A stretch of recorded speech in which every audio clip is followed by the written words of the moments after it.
The Gospel according to St. Luke, chapter 14.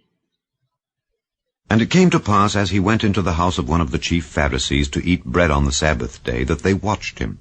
And behold, there was a certain man before him which had the dropsy.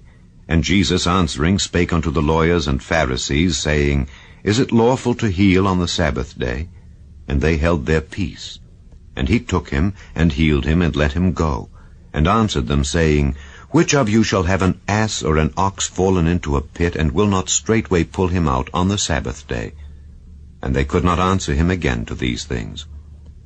And he put forth a parable to those which were bidden, when he marked how they chose out the chief rooms, saying unto them, When thou art bidden of any man to a wedding, sit not down in the highest room, lest a more honorable man than thou be bidden of him, and he that bade thee and him come and say to thee, Give this man place, and thou begin with shame to take the lowest room.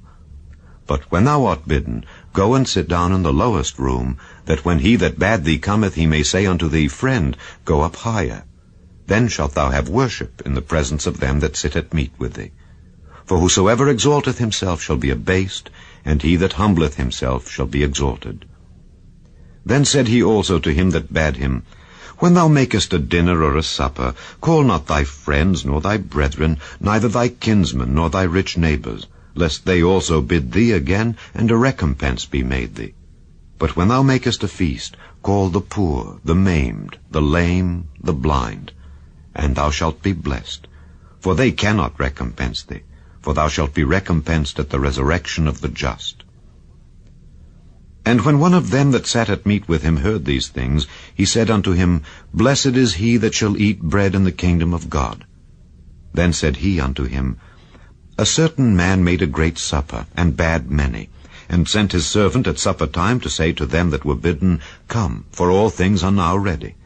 And they all with one consent began to make excuse. The first said unto him, I have bought a piece of ground, and I must needs go and see it. I pray thee have me excused. And another said, I have bought 5 yoke of oxen, and I go to prove them. I pray thee have me excused. And another said, I have married a wife, and therefore I cannot come.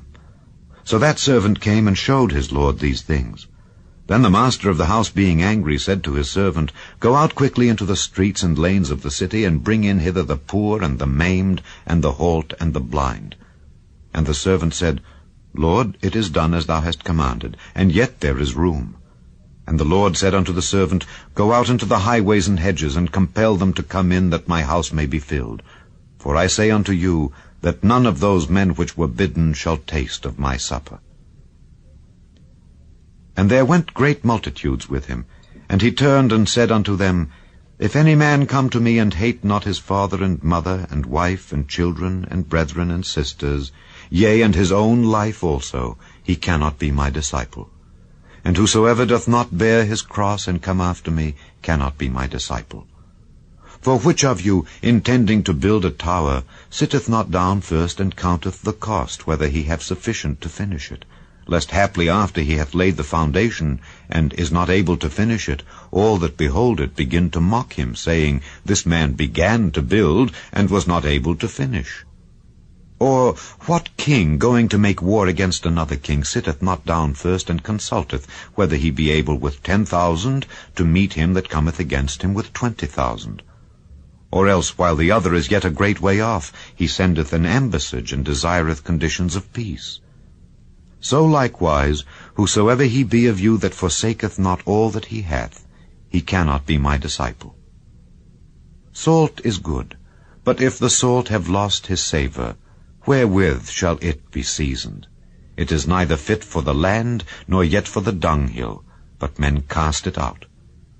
He that hath ears to hear, let him hear.